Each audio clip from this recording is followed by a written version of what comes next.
Poverty and Homelessness Board's general meeting, all members meeting. I am Chris McAllister. I am currently the chair, and I represent lived experience. Can we please do roll call? Yes, let's see. So I've got Chris and Brittany Quirk-Warner and Pat Farr. Those are our chairs and vice chairs. Is Lori Trieger here? Okay, I don't see her. Lucy Venice said she would not be able to make it. Matthias? No? Sean Van Gordon, I see you're here. Aaron Fox? No? Okay. Matthias is here. Sorry, my mic was muted. Great, thank you. Cliff Harold. Okay, I'm just getting going, and you guys just interrupt when you are able to unmute. How's that work? Donna Patel, we know you're here. And Julie, I think she said she would not be able to make it. She's excused, taking care of family member. Yeah, and Mike Fleck is here. Paul Solomon. Don't see him. Sean Murphy. Don't see that. Shelley Galvin. Not yet, anyway. Susan Lopez. Let's see. Willie Foster. Yep, I'm here. Okay, I thought I saw you there. Excellent. Cindy Perry, I saw you're here. Dave Haverland. Good afternoon. Excellent, thank you. Debbie Farr. I'm here. Excellent. Foster Martinez. Jacob Fox, we see your sunny face. Catherine Ryan. Yep, I'm here. Okay, Sheila Wagner. Here. Excellent. And Cheryl Balfour. Here, but I'm not a voting member. Right.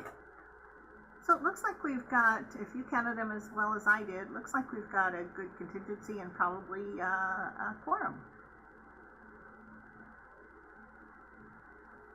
Excellent. Thank you very much for everybody attending this meeting. And we are looking into our governance and support efforts as we move forward. There are some people whose status is unclear or why we do or do not have votes for them. And so looking forward to having that conversation sooner than later.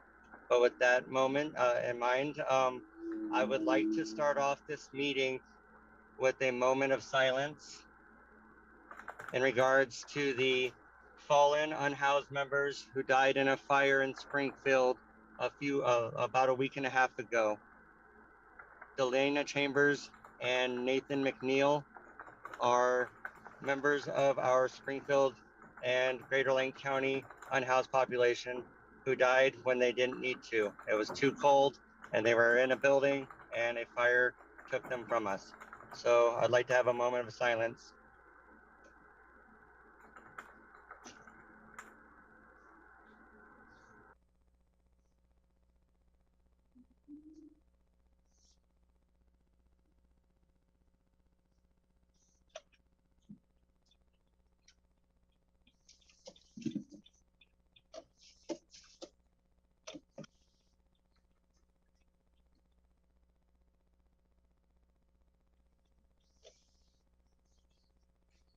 Thank you very much for that.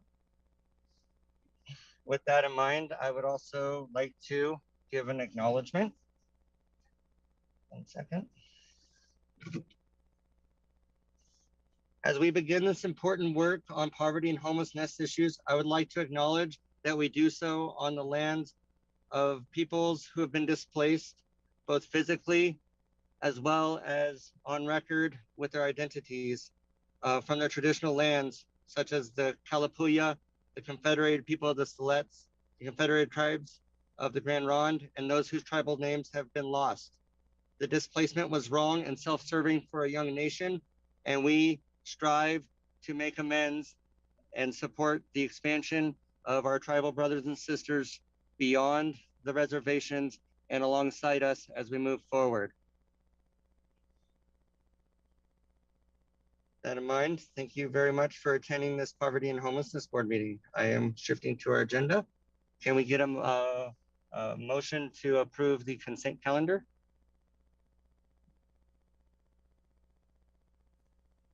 Chair McAllister, I move to approve the consent calendar of April 21st. Thank you, sir. Can I get a second? I'll second. Sean, I'll second. We have a motion by Commissioner Farr and a second by,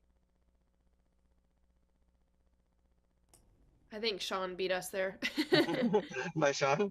And so all in favor, please signify by saying aye. Aye. Aye. Aye. Aye. Any opposed, please signify by saying nay. Hearing none, our consent agenda calendar, passes. Let's please move forward on the jurisdiction reports. Does City of Springfield like to share anything? Sure, thanks, Chris. Monday, the City Council really discussed the couple of social service buckets of money that we've had coming down from just a lot of different sources, from a lot of the art money and other programs related to COVID. A lot of this was related to housing or sort of unhoused issues. And just to give you a sense of, this was the second conversation about it. The first one was sort of picking projects and trying to understand where everybody's priorities were. This one was the finalize it and figure out how we were going to fund it. So some of the things that the council gave direction to fund was to put sprinklers in Ebert Methodist Church. That has historically been the Egan site in Springfield. And we worked out sort of a deal with Ebert Memorial that would give the Egan Center a permanent home in Springfield for 10 years. That's something we've scrambled for the last couple of years as the cold seasons come up, and we wanted to make sure that it was taken care of. So that was pretty good. Some of the other things that got funded, in about $2 million that we allocated, we purchased a replacement van, a backup van for Cahoots. That's something that's we provide the equipment for, and in reality, it just the system needed a backup van. We provided more money for the Filbert to Grove manufactured home park to bring back down their payments so that it's more affordable, which will sort of sustain those folks in housing for a longer period of time. And we also Ann's Heart is finally got money to at least buy the piece of property so they can get to the next phase. So that money came down from Representative Lively's ARP allocation, and then we're going to administer it so that they can actually purchase a piece of real estate to see if they can get that project off the ground.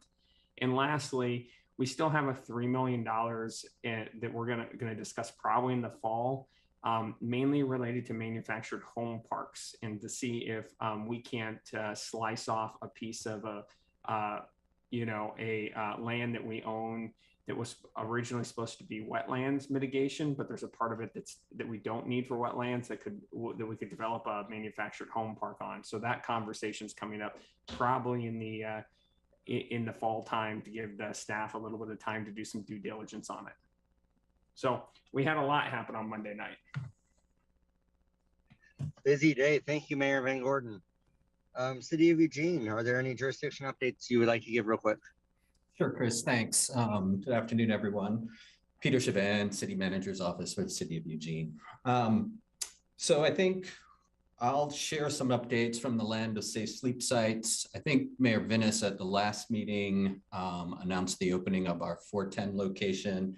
That location is now full with a waiting list. So we're excited that folks are appreciative of the opportunity to move into that location.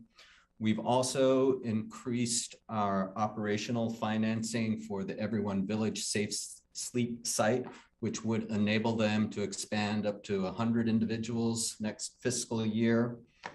We're The final steps are being taken to open up the Rosa Village site. That's a 40-person site in West Eugene. And we're reactivating our work to deploy the Chase Commons Safe Sleep site in partnership with Carry It Forward. So those are my updates. Thank you very much, Peter, for the hard work y'all are doing. Are there any jurisdictions in the rural communities, such as Cottage Grove or other communities that want to give a quick jurisdictional update? You bet, Chris. This is Mike Fleck. The City Council held a town hall on the 5th, which was attended virtually in person by about 300 people or so. Generally, our plans were well received as a whole. Very high percentages of support. However, when the council met on the 11th, I think you were there for most, if not all of that, Chris, we spent hours trying to come up with something we all could agree on and ended the evening without any majority vote. So we're hoping to do that again on this coming Monday. So hopefully, I think that I'm hopeful that we'll get at least a majority of the council to support going forward with the dawn-to-dawn style opportunity down Highway 99. So that's kind of it for us. Thank you very much, Councillor Fleck, for both your work in Cottage Grove and that update. Next on our agenda. Let's see here, sorry. Hey, Chris, this is Jacob. Could I just make a brief comment? Yes, sir, you may. Awesome. First, Sean, I just want to thank you and Springfield City Council for your leadership, and the Filbert Grove defeasing or paying down some of that debt is really critical, because I know there were some people that were really marginalized there and maybe at risk of losing their home. So I think it's awesome. And then just Mike, I want to acknowledge the leadership from City Council, and then you know, city leadership. Steve Oakes did attend that forum, and I know it's hard to get everybody to agree, but I just, based on what he told me, the way you guys framed why people are experiencing homelessness and the city's commitment to, you know, creating apartment communities and other shelter resources was amazing. So Steve was very impressed, and we look forward to working with you guys. So thanks, Chris. Yes, sir. And I'll just echo that having attended the town hall, it was one of the most open and fluid processes I've seen for public engagement on such a serious issue. And so accolades to Mr. Richard Myers for setting that up as such. With that in mind, let's please move forward into the committee reports. I understand that the youth committee has been working, and I'd like to give them the opportunity to start.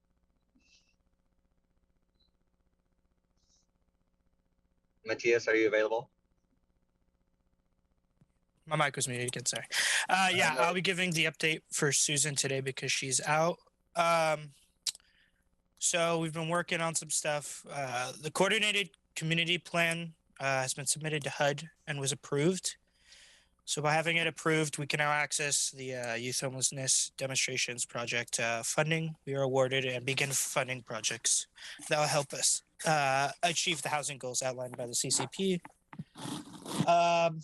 The request for proposals were also released, and for the projects identified and prioritized by the Youth Executive Committee. The RFP also includes opportunities for projects under a joint transitional housing / rapid rehousing model, and also support services only projects, including host homes. One or multiple projects may be funded under each category. Proposals will be reviewed and approved by the Youth Executive Committee, and projects will receive funding for 2 years and will be renewable through the COC after that time.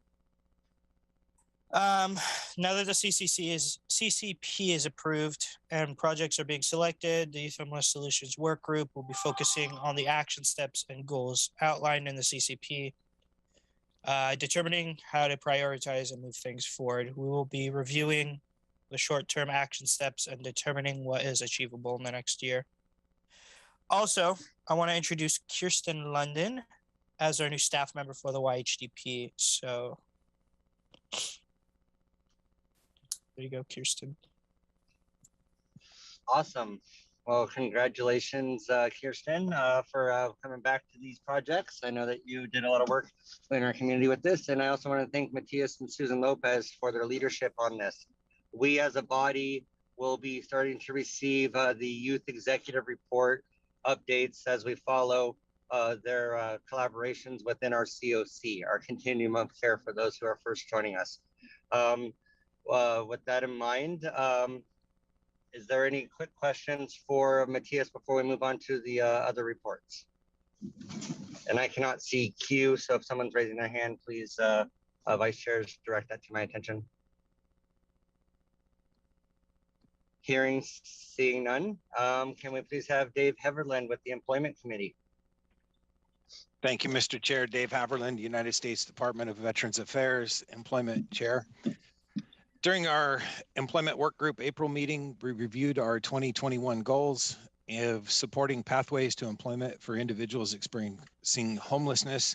And our goals were to support collaboration amongst job partners to develop employment and training programs for individuals who are homeless or in supportive housing with significant barriers to employment.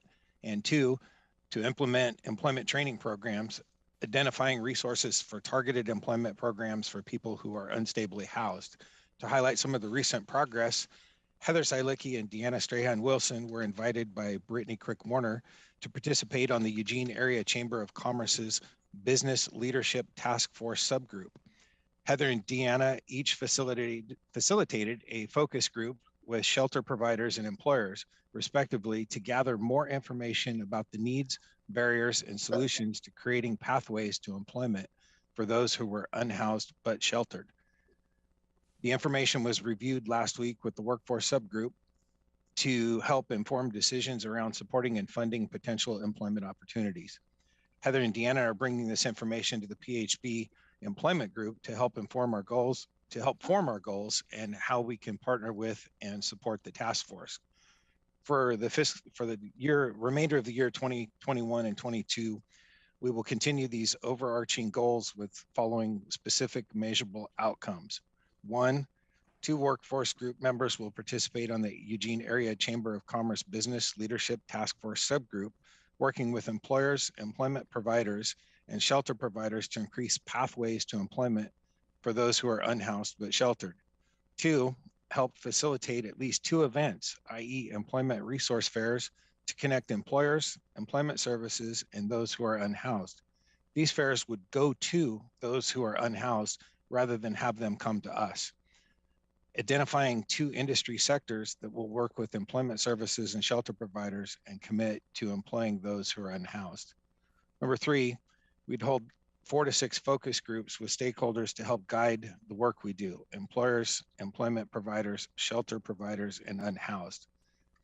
Providing free education for employers about homelessness, i.e. lunch and learns to specific industry sectors. And finally, plan a recommendation to tie legislation to employment being a part of the homeless solution. Thank you, Mr. Chair. Thank you very much, Dave, for you and all the staff's work behind this. May I have Dr. Foster please talk to us about the Healthcare Committee? Thank you, Chris. So we've been active on the Health Committee and really trying to figure out where we want to direct our energy over this year. What goal do we want to accomplish?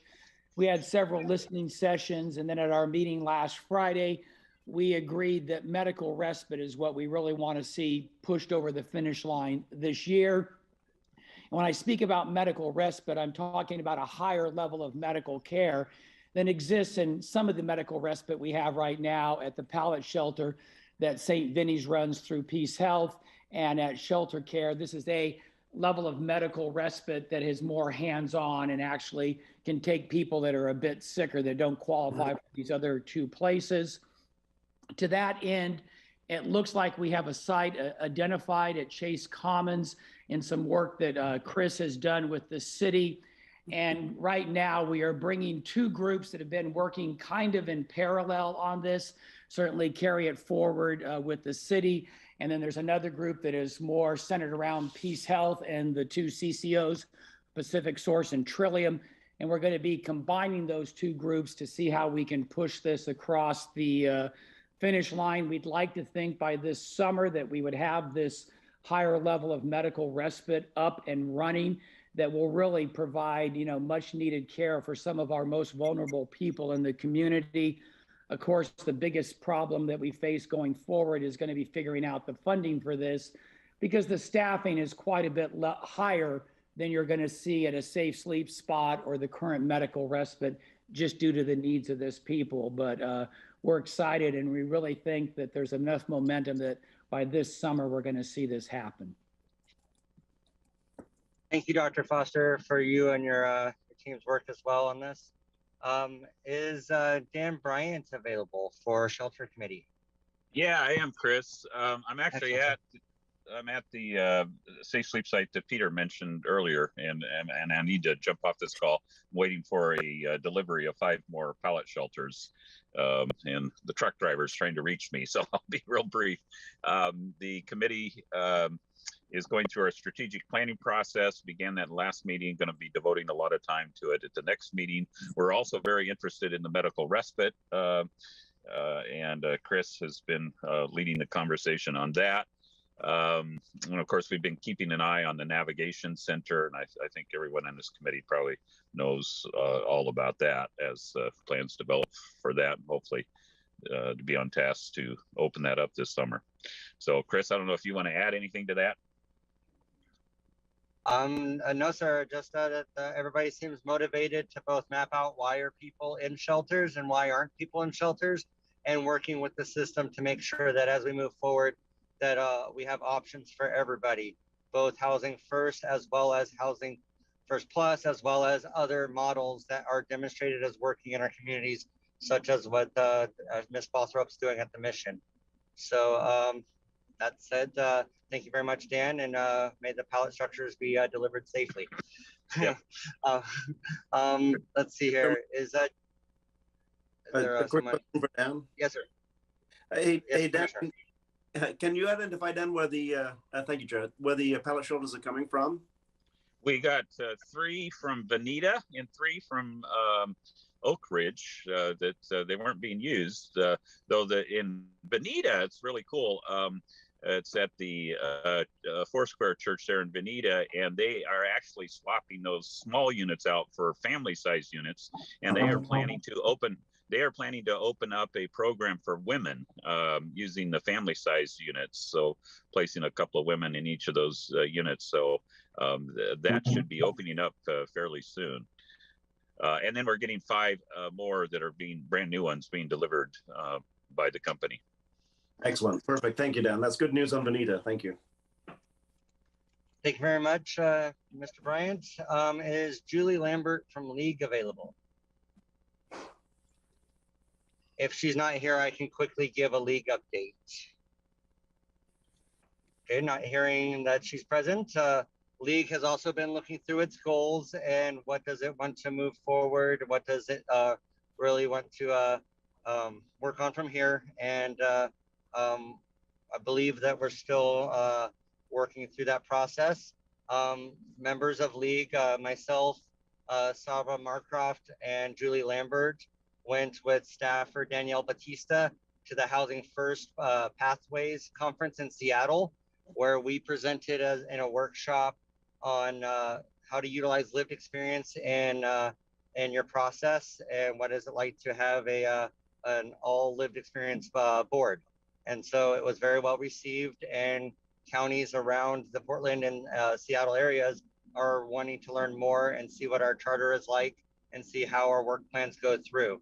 And so it was very well received, and our lived experience really helped set the pace with the rest of the conferences with their workshops. And so League members who attended workshops will be presenting at pleasure of the chairs of each committee in regards to the workshops that they attended that may affect the work that we're all trying to do moving forward.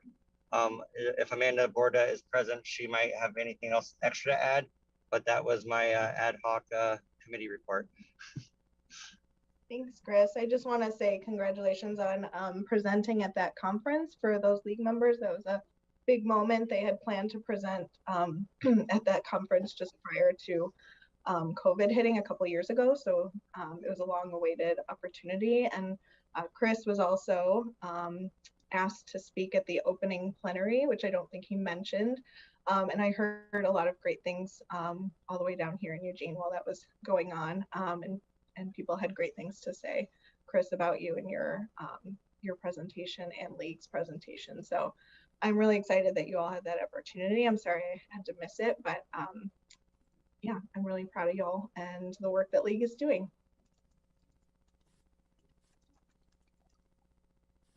Awesome.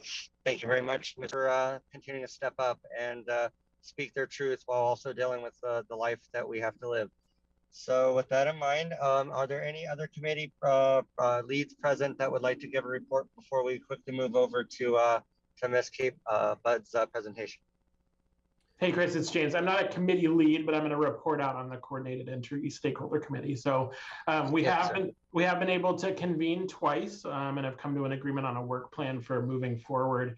Unfortunately, our committee chairs have needed to resign due to demands of their schedules, very understandably.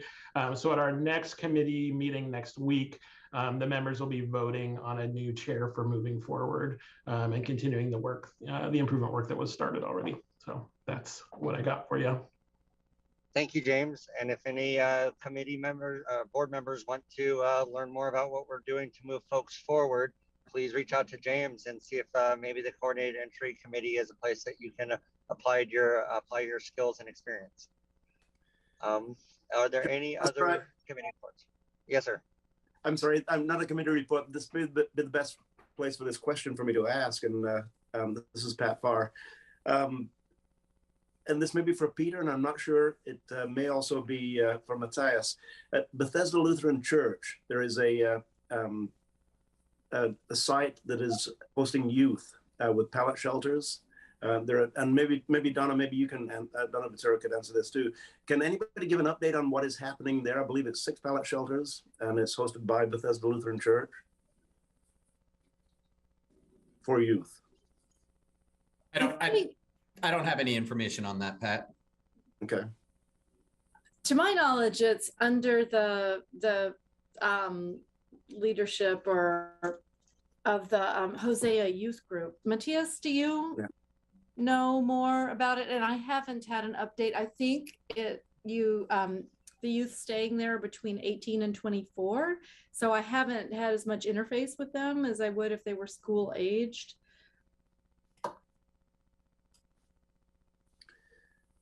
Okay, we can probably have someone check in and send out a report to this body at your request, Commissioner Farr. Thank you, Chair. And I'll research it independently, and I'll send out a report to the body, because it is nicely symmetrical, because that particular neighborhood actually rejected the same facility called youth facility that was going to be built on school district property. So I love the symmetry of hosting youth actually in the same neighborhood. Thank you. Awesome, sir. Thank you very much for that. Ms. Kate Budd, are you ready to give us an update on the shelter forecast, I believe? I am talking about the COVID funding. And Diana, if I could share my screen, that would be great. I also saw in the chat in response to the question about the Bethesda Lutheran Church pallets that Debbie feels like Donna's correct, and that it is being managed by Hosea and serving older youth. So thanks. It's great to be able to pull these puzzle pieces together. Let's see.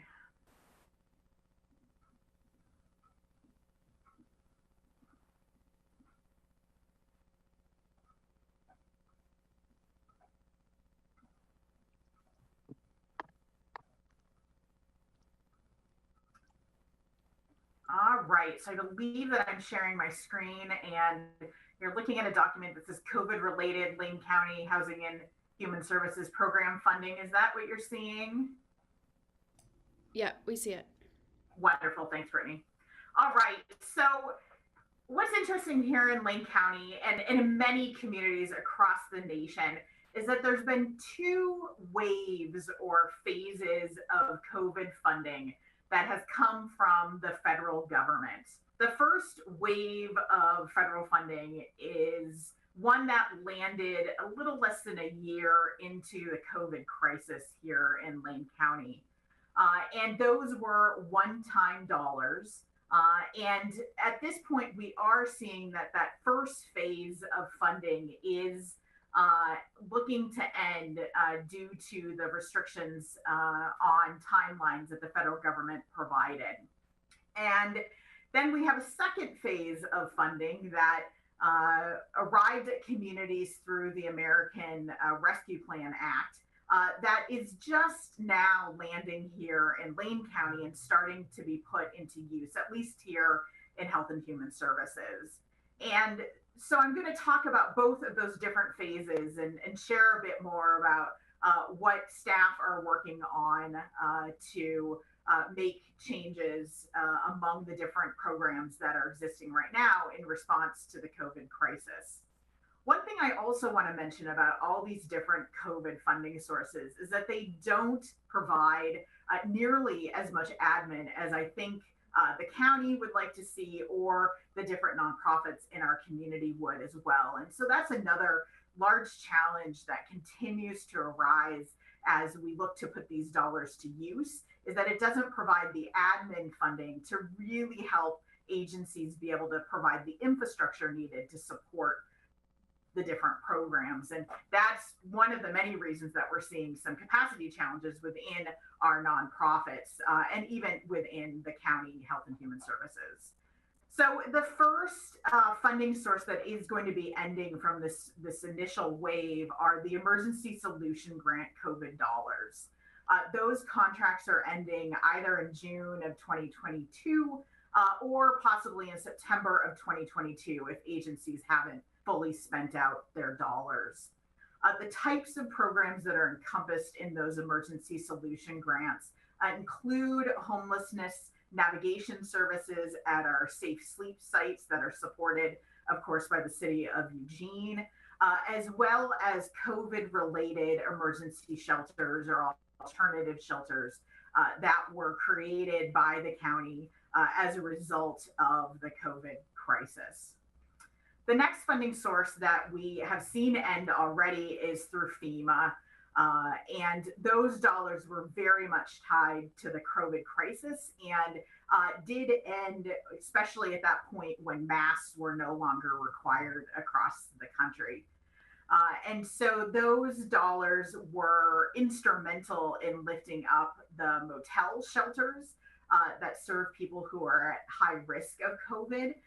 And so now that they have ended, the county is needing to use other funding to keep those motels afloat to continue to serve folks. We also are seeing that the Community Service Block Grant COVID funding are going to be ending June of 2022. Those included additional dollars to our regional service centers here in the county, as well as a number of different types of COVID-specific programming, like legal assistance, for example. And then lastly, we are seeing a pretty significant decline in rental assistance that's targeting folks who have very long periods of time where they haven't been able to pay rent as a result of COVID. And those dollars are waning. And then what we're seeing are new dollars come in from the state that are really focused on people who are now facing eviction as a result of the COVID crisis, or those that are now without a home, but really just need some coaching or a small amount of financial assistance for folks to be able to get back into housing, which is often called diversion or rapid resolution. And so we're going to see some pretty significant changes in the rental assistance programs in the next few months as they switch over to these state funds. So with the second phase of dollars, most notably the ARPA funds, we have two key funding sources. One being, because of the youth homelessness demonstration program successful grant, those dollars are coming into the community, and Matthias did a great job talking about where we are with those funds. If you haven't checked out the request for proposal, certainly do, because we want to make sure that those supportive services dollars and the transitional housing, rapid rehousing dollars get out into the community to be able to serve additional youth. We also have the ARPA dollars, or the American Rescue Plan Act funds.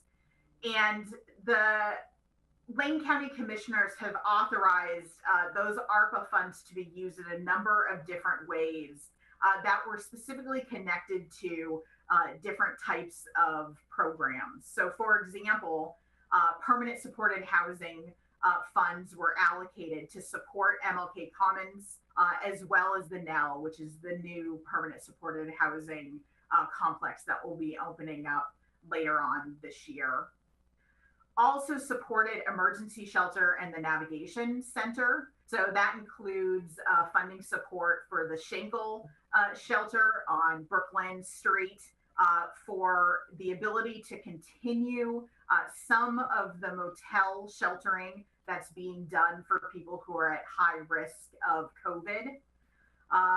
And also helping to lift up Bridges on Broadway, which is currently being used to support wildfire survivors, to welcome in some of the people who are at high risk of COVID as a room opens up there. And so we know there'll be some transition of folks from one motel to another in the next few months. And then lastly, supporting the Navigation Center in partnership with the City of Eugene. There are also dollars that are dedicated to street outreach, with a focus on health-focused outreach, as well as regionally focused outreach. So maybe West County or South County, as well as Fuse, which currently is funded through federal grants, but we know will be ending during the time period that the ARPA funds are allowed to be used. Lastly, the Age to Nonprofits. That one is really focused on capacity building, and we held a listening session on that topic a few months ago, and now are working on lifting up grant opportunities for nonprofits to apply for capacity building needs that they have, as well as partnering with some local entities to be able to provide other capacity building opportunities to nonprofits for free or very low costs. So we're looking forward to being able to move these programs forward and get these ARPA funds out the door. And also to be able to utilize some of the ARPA state funds that the county has received for even more specific projects. You know, one example is being able to purchase land in Springfield to be able to place some pallet shelters on to be able to serve additional people through emergency shelter. So there are many projects that are being made available due to the ARPA dollars. And then I see that Brittany asked, do we have actual dollar amounts that came in and are ending for each of these areas summarized anywhere? I would imagine there's been documents shared, but it's something that I can dig up and share as follow up to this conversation. And I don't know if I have. Thank you. Sure. If I have any time for questions, or if you'd like to move on, Chris. I would like to be able to see that. Can we please have that information, that financial data, to our executive meeting, so that way we can follow up on Ms. Quick-Warner's questions. I know that you guys are doing with a lot of numbers and a lot of juggling around, and so I know that this can't be easy.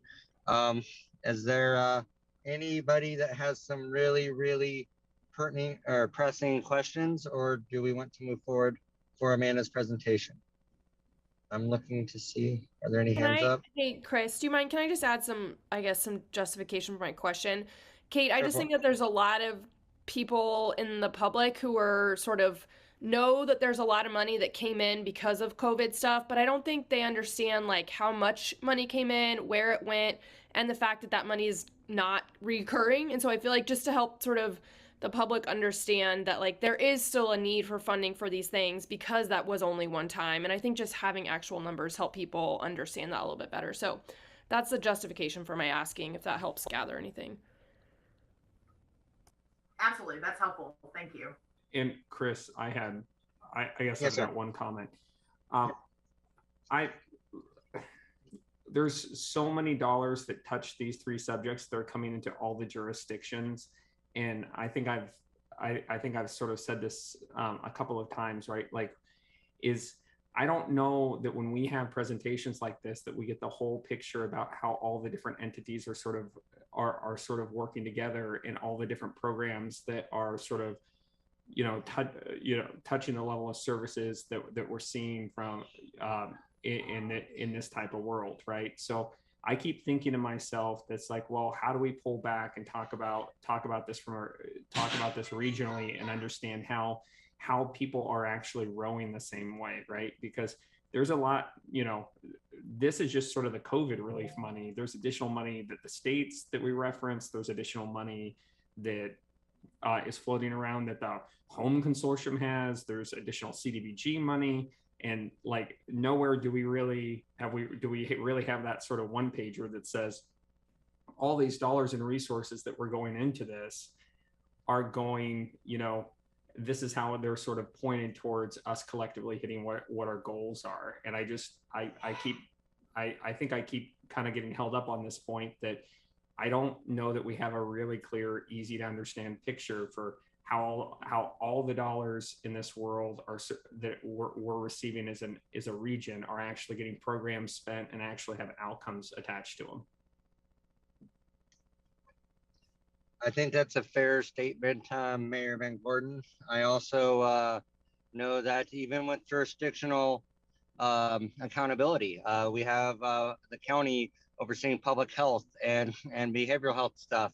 And so dollars are secured here. County does case management and outreach support where the municipalities don't. And so understanding what those dynamics are and how that affects both time and place and manner and how these dollars are spent are vital. And I think that having little presentations like this, as well as bigger conversations at our meetings, is one of the ways that we're going to help educate and support people moving forward. So I hear you on your comments. And I also want to say sometimes our systems are set up to just move things to the other jurisdictions. And so as we do this reflection, I hope that while we look at the numbers, we also look at the systems that deliver those numbers and those services and see if we can do better. I do appreciate very much Kate taking the time to give us this overview. There are some data points that I'm interested in, such as, are there any time issues associated with these one-time dollars? Do we have to have people in seats at certain points or else we have to pay back money? Are there debt accrued or interest or any other things that we might have to do that hurts us down the road that we need to consider as we make financial decisions as a community today? So those are the things I look at when I look Chris, at the dollars. All great questions. And I do appreciate the fact that Kate, you've put this together. I think we just have to sort of continue to articulate it. Like, honestly, I struggle to articulate, what those three sort of slides, those two sort of slides look like, right? And part of it is this is all networked together and we never really pull back and look at the whole picture and say, what are we trying to do? And Kate, that is not pointed about the work that you guys put together. That is just the calling to the rest of the board to sort of keep pulling back and looking at the whole picture. I have Catherine Ryan in queue. Thanks, Chris. I was wondering if, as there's sort of some follow-up requests, if it's possible to get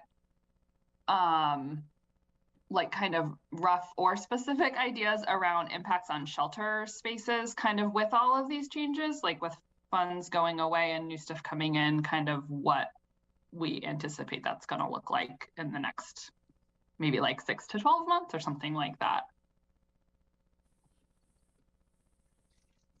I support that. Can we have that forecast sent out to us before our next meeting, Miss Bud?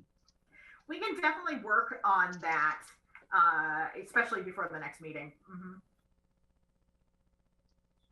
Awesome. Well, does that meet the request of this body? Are we good on this topic? Chris, just real quick. Seeing nobody objecting.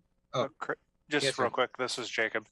I absolutely agree that, you know, really knowing like where the funding's coming from, what it's doing, including, you know, sort of stimulus funding is like very important. I would say since I've been in the community since 2013, I've never actually seen anyone tell that story well in a document. So I just want we as a board need to continue to ask for that. And it's going to be a big lift to figure all that out. So I just want to let folks know, like, it should be a priority. I totally support it. And it's like, it's a very complicated web. And that's why no one's been able to deliver like a clear picture of that, at least since I've, you know, since the 9 years that I've been here. Thank you, Mr. Fox. With that in mind, let's understand what we do a little bit. I'd like to invite Miss Amanda Borda to talk about the COC and what it means to you and me.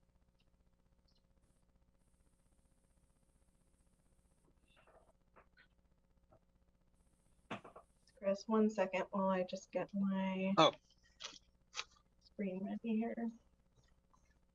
And apparently I was muted. I'd like to invite Miss Amanda Borda to share what COCs mean to you and me. And that will help us inform our next steps and some of our requests as we try to understand this complex system that Mr. Fox just highlighted.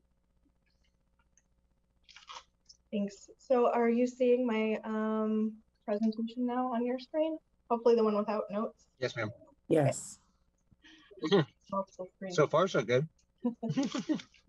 Oh, good. So I'm Amanda Borda. I'm Senior Program Services Coordinator for our Continuum of Care here at Lane County Human Services Division.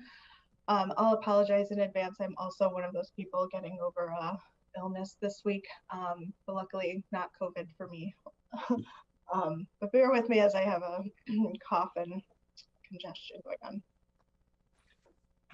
All right, so folks had asked for sort of a COC kind of, this will be a refresher for some of you. I know some of you know a lot of this information if you've been involved with the board for some time. This is some information that we tend to go through at the orientation, but in a much kind of higher level, really brief. So folks had asked for kind of more information about what is a COC, what is required of the COC board, which is this Poverty and Homelessness Board, and what is generally required of a continuum of care from HUD. And so I'll go over some of those and then a little bit of details about our funding process, just so everyone has that refresher and is on the same page as we go into this year. So I know some of you, if you've been in other trainings with me, have seen this slide before, so I won't go into it in full detail. But I think to understand what the COC is now, it's easier if you understand sort of how we got to this place. And so I think what's important to know is that you know, prior to the 1990s, the response to homelessness was really not coordinated on a community level in the way that it is now. And certainly we still have a long way to go, but most COCs were formed just in the mid-1990s when HUD sort of introduced this program changes that were designed to kind of encourage this community-wide response. So previously, individual organizations would apply for funds and they would all apply for funds individually, and there was no real commitment for them to coordinate with one another across a community or any sort of jurisdiction. So in the mid-90s, HUD began to provide sort of preference to communities that used a collaborative planning process. And then beyond that, in the late 90s, HUD took that a step further and combined their notices of funding availability for individual programs. So there was the supportive housing program and shelter plus care and an SRO program at the time, and they combined it into what was called a supernova. So if you've been around long enough, you're familiar with that old term. So some cities had already kind of established systems for addressing homelessness that then became the COC from that point on. And some at that point had to create new planning bodies to sort of move with this direction of HUD. And so then as we head into 2009, the Hearth Act amended and reauthorized McKinney-Vento. And what this did was really consolidate all of those programs formally into one program called the COC program. So that really codified this concept of the COC.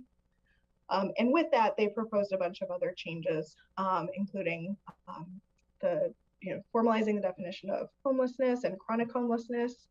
And they also, with that, provided an increased emphasis on performance. And so it wasn't just offering the programs, but really how are these programs performing and what are they accomplishing and what are they accomplishing on that system level. And so finally in 2012, they introduced the Coc Interim Rule, which is really outlines the regulations that really define our work today. So from that, this concept of the continuum of care was now born. I think once you understand that context, it makes more sense that the goal of the COC is really to coordinate across the community on the issue of homelessness. And so with that, the COC structure really facilitates this community-wide planning and coordination and promotes overall the commitment to this goal of ending homelessness. And then on the other side of it, it also provides through the COC program this funding to local agencies to do that work. And really, to put it more simply, the COC is really just a designated geographic area that has decided to work on ending homelessness together and receive funding to offer programs in that area. So there's roughly 400 COCs across the country. A COC could be one city, it can be an entire state. For us, it is Lane County.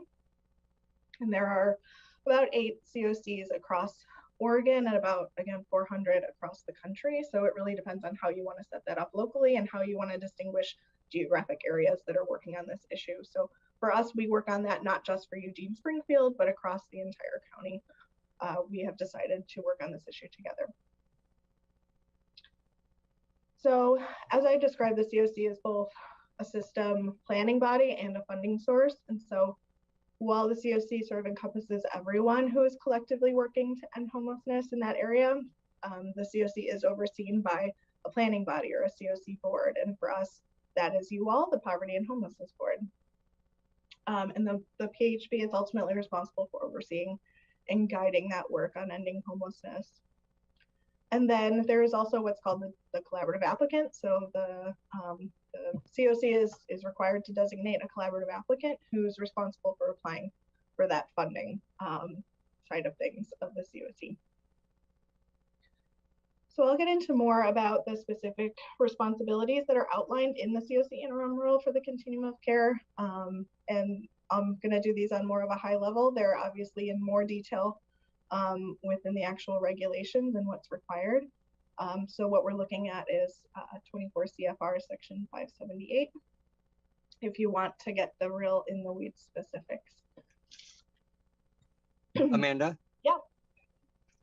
Before we hop into this portion real quick, I believe that Ms. Balthrop had a comment directly to what you mentioned. Oh, my apologies. That's for public comment. Thank you, Chair. Oh, I apologize. Okay, carry on. My apologies. Okay, sorry, I can't see the chat. Feel free to stop me if you need to.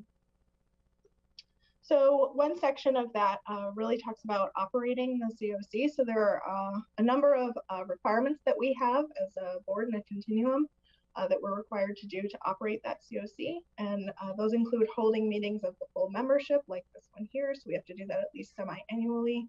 We have to make an invitation for new members to join publicly.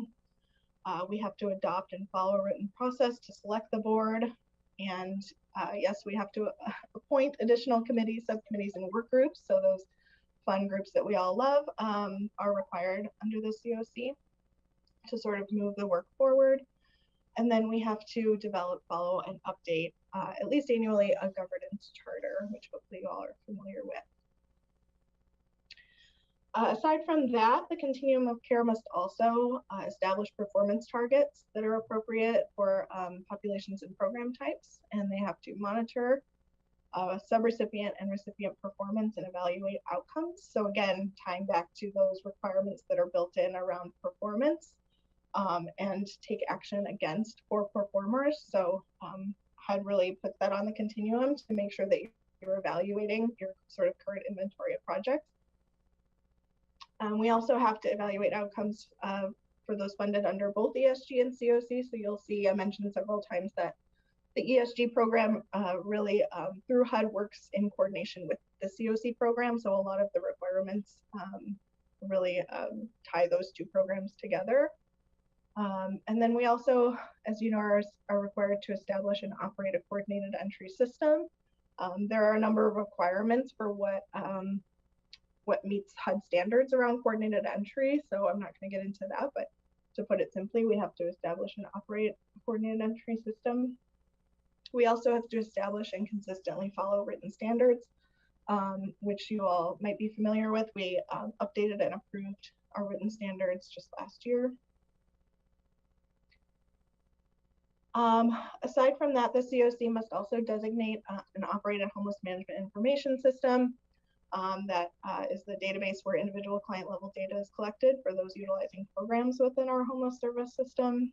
So we have to designate one single one that we have decided to use for our geographic area and a lead to oversee that database. And then we have to sort of review, revise, and approve all of the policies and procedures and privacy and data quality plans that go along with that, as well as ensure consistent participation in the homeless management information system.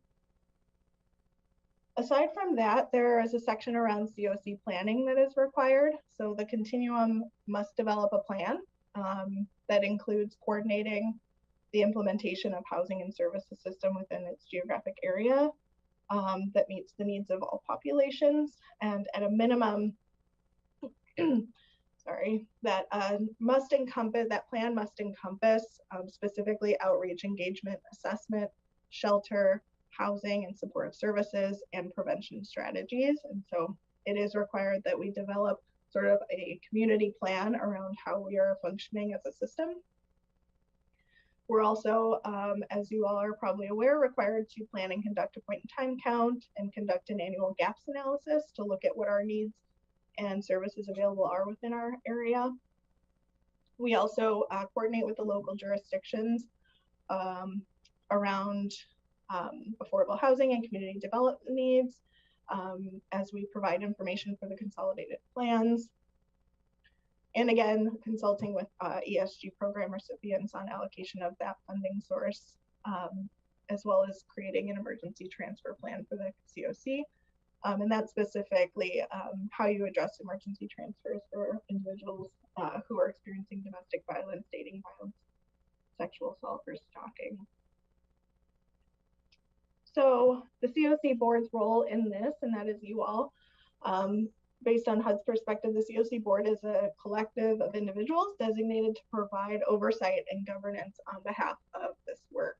And so the COC board's responsibilities are defined by the COC and must be described in the governance charter. So two of the things that are required of the board are that it must be representative of relevant organizations and projects serving homeless populations, and it must include at least one homeless or formerly homeless individual, although we of course know now the current standard with HUD is to have multiple representatives with lived experience sort of interwoven throughout all of the work and the committees and the board that we have. And so we have moved towards doing that.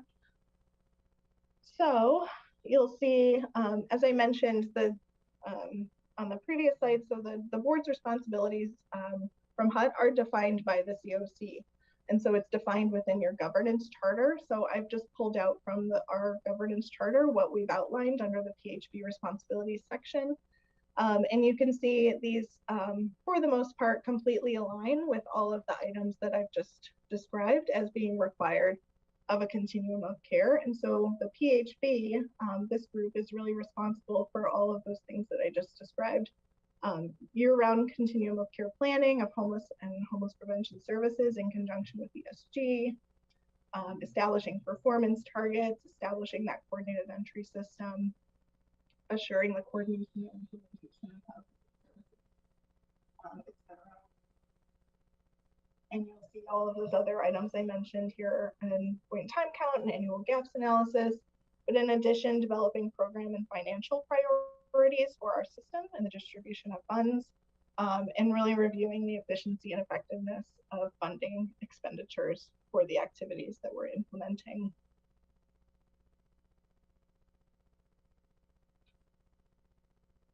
So the other side of this, so that was kind of the COC and the COC board and the planning aspects of the continuum of care. There's also on the other side of it, our annual application for funding that we're required to submit. So the continuum has to designate, operate, and follow a collaborative process for that to submit applications in response to the notice of funding availability. And we have to establish priorities for funding projects in our geographic area. I know a lot of you are really familiar with the funding process, but just as a very quick high-level refresher, once the notice of funding availability is released by HUD, they sort of outline the funding available, the criteria, their policy priorities, and sort of what the application process looks like. And then we as a collaborative applicant at Lane County work with our co-applicants, St. Vincent de Paul Homes for Good, to submit that consolidated application, which includes both the system planning aspects that we have to speak to. So all of those things I just described, we typically have to respond to all of that within the application and sort of describe how we meet those requirements, what are the strategies we're using as a continuum of care, and how we're moving the work forward to end homelessness. And then the other side of it is the actual funding and the project applications and how we rank those projects. So the typical funding process actually takes the majority of the year. It starts with the COC registration in January, which is where we're just kind of identifying that we're applying for the funding, and then that moves to our grant inventory worksheet process, where that really is just a summary of the projects that we have that are going to be eligible for renewal in the upcoming competition. So it's just confirming here are our existing projects. And then anytime after that, the notice can be released, and that is supposed to get on a spring schedule. It's really more like summer or early fall at this point most of the time. And then we work with all the applicants to sort of put that consolidated application together. And by late winter, sort of January the following year, that the announcements usually are released. And so aside from that, as I mentioned, we're required to do several other activities that are sort of outside of that funding process. And some of those include selecting new projects. So we determine a process to select new projects. And I'll talk more about what might be available in that area. And then we also have to complete an evaluation of our projects. So as I mentioned, we're required to evaluate and monitor our recipients and subrecipients. And so we complete what is referred to as the intent to renew and the evaluation process that hopefully you're familiar with. And that sort of signals that to the COC that renewals intend to continue operating and apply for additional funding. And we typically do that in sort of conjunction with our monitoring process. So we also do the evaluation not just for that purpose, but within the evaluation that also helps us to establish priorities and communicate those priorities to our subrecipients and recipients. And so we outline objective criteria that we use for ranking that we're required to do as part of the application. And so all of that is sort of connected to these requirements through the continuum of care. And what we get out of that is COC funding primarily supports permanent housing programs. So that includes both permanent supportive housing and rapid rehousing. We also support system capacity projects such as COC planning. So the actual planning work to do all of those pieces, and then the money to support the homeless management information system, We also have an opportunity to support coordinated entry through a supportive services coordinated entry grant. We don't currently have one of those, but that can support sort of that system level work to move coordinated entry forward. There are some other program types like joint transitional housing, rapid rehousing. We mentioned that through the YHDP grant. We don't currently have any through our regular COC program. It's important to know that COC funding does not support any longer transitional housing, supportive services only, or safe haven projects. And the COC program overall does not eligible program types don't include emergency shelter or street outreach. So those are typically funded through things like ESG or other state funds. There are a couple of really limited options for new projects under the COC. So we can reallocate existing funding, meaning we reduce or eliminate an existing project and move that funding into a new project. And this only really happens during the competition period. We can also apply for bonus funding. And this is outlined within the NOFO each year, and kind of they explain what is eligible or what's restricted in that. We're typically only eligible to apply for about 3% of our annual renewal demand.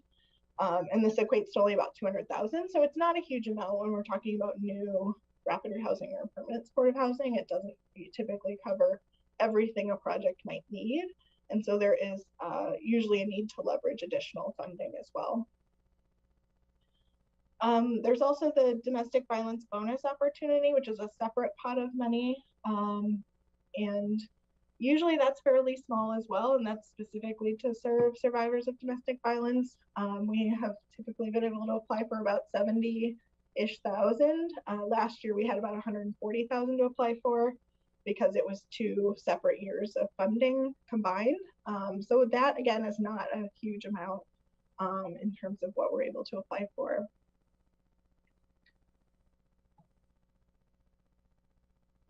So this is an overview of what our current COC funding looks like. So this is the most recent award that I had sent out not too long ago. Most of the ones all the ones at the top are renewals. So those are projects that have been in existence for some time. And then planning is considered new each year. And then we also got an additional amount this year through a reallocation of funding from Madrona's PC, and that will go to support the new project, the NEL, which will be through Laurel Hill Center, for a total of about a little over 4 million now that we have within our continuum of care. And something we're hoping to do going forward is really highlighting for this board, you know, perhaps one agency every couple of months or at the all-member meetings where we dive into the programs and really explain who they serve and how they're performing, so that this board has a little more background on how these projects are doing and what impact they're having. We don't talk in detail about the projects very often, so if that's something folks are interested in, that's something we've been talking about potentially doing. Like I mentioned, HUD really communicates its priorities each year through the notice of funding availability. And so they'll typically score a COC's application on the extent to which they meet those HUD priorities. And so those include, these are from the last notice. So it's always important when the notice comes out to really read through that, or at least read through the summary, to really get an idea of sort of the direction that we're going and what we might have to be speaking to in the application.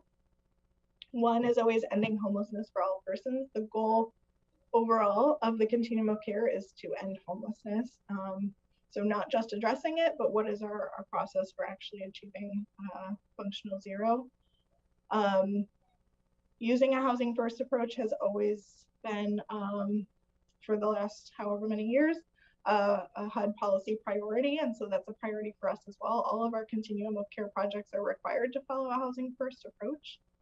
So really evaluating us on the extent to which we have removed barriers to our housing programs and moving people quickly into permanent housing.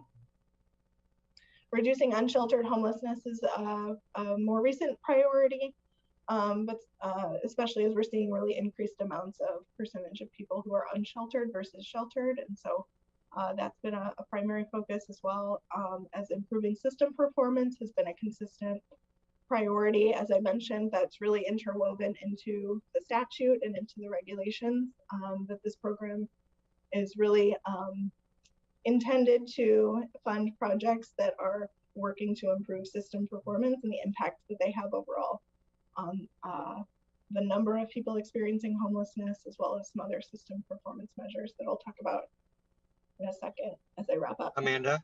Yeah. Amanda, we have several questions in the queue right now, so can we address those real quick and then you have a closing statement?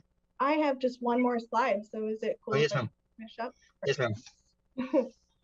I know it's a lot. All right. So in the most recent notice, a couple other priorities were added this year. So one was partnering with housing, health, and service agencies, and that included coordination with our public housing authority. And then racial equity is obviously more emphasized over the last couple of years, and HUD's really looking at how we as a system evaluate disparities within our homeless service system, from on the system level to the project level to individual level, on how we're reviewing those disparities and addressing them. So we have a long ways to go there, but working on integrating that piece. How we incorporate persons with lived experience into the work. I talked a little bit about this, but this is becoming more of an emphasis from HUD. Again, not just having the one person you're required to have on your board, but how are you really integrating voices of people with lived experience throughout the work that you do. And I think we do fairly well at that so far. We have a whole lived experience advisory group. And then obviously we were required to speak to sort of our COVID-19 response in the last application, and I anticipate in the upcoming one we'll also have to speak to how we're using all of those other resources that have come into our community to make an impact on our performance. So I think you all are familiar with the system performance measures, but I mentioned throughout here that this is really a performance-based effort, and they really want to see how is your system functioning and how is it working to reduce the length of time people are homeless, the overall number of people experiencing homelessness, as well as these other outcomes and placement into permanent housing overall. And so I think Lisa Stewart had presented on this recently to a couple of groups. We look at these measures annually, and we're sort of measured on the extent to which we're doing better on these measures year over year. So with that, I'll wrap up. I see that there are hands up, and I haven't been able to look at the chat, so let me know where we want to. So thank you very much for putting the time and effort into explaining this. I know this is very complex materials, and so just a couple of housekeeping items. Commissioner Farr asked if you could please send these slides to the body via email. Also wanted to ask, is there, like, there's a question about support services only being excluded. Can we get a notice on, like, what isn't a COC member? What isn't a COC project, as kind of like a data point at some point? Sure. And my final question, my actual question is, what do we do with the data as a COC for what we don't cover when we find out that we have projects or needs that are not addressed in our COC? How do we get that information to HUD? I yield. Sure, those are good questions. So the first question about why does COC no longer pursue services funding? So at one point, services only funding was available through HUD. This changed to roughly around, things have evolved, but this is roughly around 2013, 14. HUD sort of moved away from funding transitional housing and supportive services only at that time. And part of that push was really, one, this push towards housing first and moving folks into permanent housing as quickly as possible. So really emphasizing, prioritizing permanent housing projects through the continuum of care. And the other is that we really received the message from HUD that they really are, a housing entity, and they really want to focus on the housing piece of their work in their funding. And there were a lot of services only funded under HUD at the time. And so they really felt like those could be funded through other sources and leveraged other services in the community. And they really wanted to prioritize funding that was being reduced at the time for permanent housing resources. And so they sort of shifted their focus specifically to funding housing. So that's that why services only is no longer allowed under the COC program. In terms of your questions, Chris, on who is a member, so our membership really involves this board, this PHB, are our voting members of our COC. Aside from that, it also, our COC includes individuals who are operating the programs that are funded under the continuum of care, but we don't have sort of a membership-based COC in that people apply for membership and pay dues. Some COCs set theirs up that way. It really is up to us how we set that up. But we have really defined our membership as the membership of this board. And your other question regarding projects that are funded versus not funded. So yes, we have COC funded projects, but our COC, as I mentioned, is really encompassing all of our system and how it addresses homelessness overall. And so, yes, there is this one funding source, but the continuum really speaks to our entire system, whether you receive COC funding or not. And in our reporting, such as the system performance measures, we report all projects that are in our homeless management information system, and whether those receive COC funding specifically or not. So we report on street outreach, emergency shelter, etc. Those don't receive COC funding, but we report on these measures overall for our system. And we are also evaluated on to the extent of how many projects are in our HMIS, and so how much coverage we have of COC and non-COC programs. Did I answer? I know you had like several questions. I hope I answered. Yes, ma'am. You did great. Thank you very much. Mayor Van Gordon. All right. I know we're running short, so I will take my answers off the air. If somebody could get back to me. One of the questions that I really had is when we, in different situations, this board acts as a different thing, right? So in this case, we are the COC board, and sometimes we're an advisory board to the county commissioners. So is there, what sort of, I guess, duties or governance are, how does our role actually change when we're sitting with our COC hat on, or does it change at all? And then how does it relate back to the commission and our advisory role? I'm not sure I'd probably be the best to speak to that. I'm really on I'm like laser focused on the COC side, but I know this board does also act as our community action agency board, and so it has sort of this dual role, which I know has a complicated history. And all of what I just talked about is large enough for one board. So taking on sort of this other community action side certainly makes the job of this board pretty huge. But I don't know if Steve or Kate might be able to speak about sort of that relationship with the county commissioners. And maybe you guys could take it back to the executive committee of this board, so like you guys can kind of tackle it, and maybe we could ask for guidance from our fearless leaders about the different hats we wear and what roles we have when with those hats. I support that. So it sounds like we're going to be getting some answers to Mayor Van Gordon off record, or not off record, but by the next meeting, if that's okay. Peter, do you have a question that you'd like to clarify, or did the explanation for SSOs get clarified for you? Yeah, that took care of my needs. Thanks, Chris. Excellent, thank you. Commissioner Farr. Chair, please exhaust the balance of the queue before you get to me, only if there's time. Thank you. Yes, sir. Catherine Ryan had a question saying that given that the PHB is considered advisory to HSC, how does that role COC interface there? And the mayor has asked if we can have hats.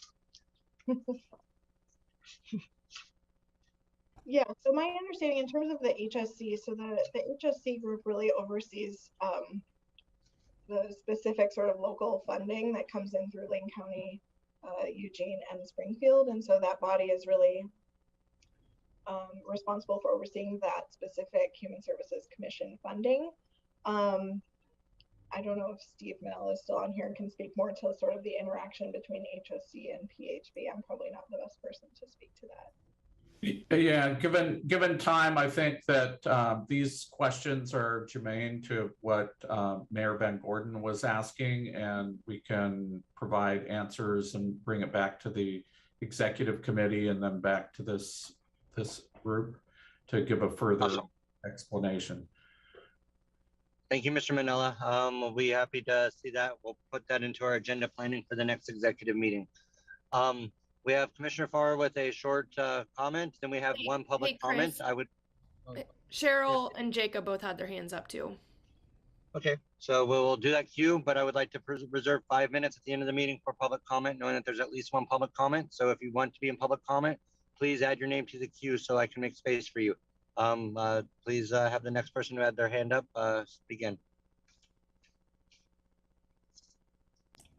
Hey, Cheryl, I think that was you. I'm more public. It doesn't relate particularly to the COC. So Commissioner Farr, do you wish to go first? No, that's fine. Go ahead and move with Jacob. And then I just have a quick comment if there is time. Thank you. Mr. Fox. Thanks, Chris. Yeah, just kind of a reflection of like how this meeting's feeling to me. So, you know, for the last 6 months or so, you know, I've done my best to come to these meetings. I usually have a 1 o'clock meeting, so I don't always get to stay the entire time. I really respect staff and the executive committee. I feel like I'm just being presented to the entire time, and there's like zero time to ask questions and have discussions as a board. And that's just not the way I'm used to serving on a board of governors. I'm used to a lot more time to engage with my fellow board members. So, you know, I think we either need to cut the presentations like down significantly. I'm also willing to read presentations in advance so I can just come like ready to discuss topics with my fellow governing board members. So, so anyway, I just appreciate everybody, but that's like right now, it's just, I feel like I'm being presented to and there's no space for me to engage. Thanks, Chris. I'd like to just do a quick direct response to that comment. We as the agenda setting team have really been asking for more discussion and open-endedness about what is it that we do and what we need to do. And part of this presentation, while it took up a bulk of the time, was meant to get some of the people on the same page. During COVID, during the fires, some people weren't able to be onboarded as effectively as we needed. And we also have brand new staff on multiple levels throughout HSD. So they're still getting familiarity with some of that body of work.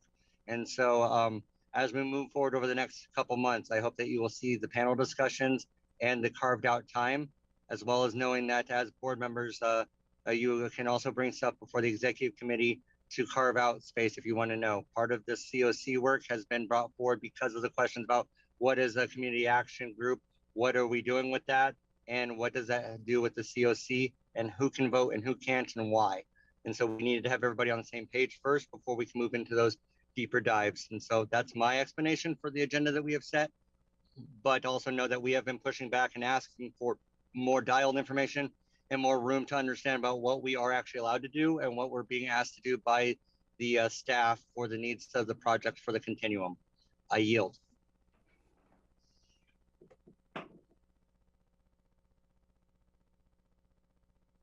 With that in mind, is there anybody else in the queue for this comments before we go to public comment? Hearing none, Ms. Cheryl Balthrop, you had public comment? I do, thank you. And this is a little bit out of left field, but I think this is very important to just keep our focus on how important the effectiveness of our efforts and the urgency. I don't know if any of you have been following some of the statistics that are coming out of California for the number of unhoused deaths in 2020 and 2021, but they are absolutely tragic and heartbreaking. I think for I'm trying to find it, March 2020 to July 2021, this is just LA, there were 1,500 unhoused deaths. Now, what might shock all of you is that depending upon who you read, it's between 1/3 and 1/2 were in Project Room Key. So this should be something we're all thinking about when we're also looking at whether or not supportive services are being accessed or funded, et cetera, that without having recovery services, we are losing these precious individuals. And I know that this is a barrier-free type approach, but I'm going to keep raising this an issue because I don't want to lose these precious folks. So I wanted to encourage all of you to look at some of those statistics and to think about what is happening when we're losing 1/3 to 1/2 folks who have access to shelter. Thank you. Thank you very much for that poignant statement, Ms. Balthrop. And we know that your work with recovery has helped save lives in our community by having the extra supports that you require for your program. So thank you for being a continued voice for those outside of the Housing First model, what could be also supporting our overall network. Were there any other comments and public comment? Okay, so with that in mind, I'd like to invite Commissioner Farr to have a minute. Take me a minute just to unmute myself. Thanks very much. I just wanted to mention that just thanks to Amanda for what was a very thorough presentation. What Jacob said notwithstanding, and I do agree with Jacob and other people who've talked about presentations and more time to talk, but I don't think we've ever had such a thorough understanding or presentation on what the CFC actually is. And I think you cleared up a lot of mysteries today. And particularly if you can send the slide deck to everyone, it'll help us to really maybe formulate more questions as to what we specifically can do for the future. So very well done. Thank you, Commissioner. There was also some follow-up regarding the COC information that I will ask we forward on to the whole body as we collect and answer some of these questions. And hopefully if people need the summarized version, they can attend next month during our executive meeting. Please remember that these meetings are on the third Thursday of every month between 12 and 1:30. There is an active membership, but there's also room for public speaking and provider speaking at these meetings. There is great committee work that's going off of the goals and strategies of this meeting. And this information is being made public to the people on Metro TV. So thank you to Metro TV. It's showed on cable TV as well. I believe it's channel 21 or 29. Neil can correct me if I'm wrong there, as well as on YouTube and on the county websites. So please, please, please don't lose faith. Let's remember that the people who are without space are the ones that we're doing this work for, and also the preventative work by making sure our impoverished go up, not fall back to the streets that they've been fighting to avoid. We are doing great work and it's very taxing. So please take care of yourselves. Please take care of your community. And please remember that we're all in this together. Without further ado, I call this meeting adjourned.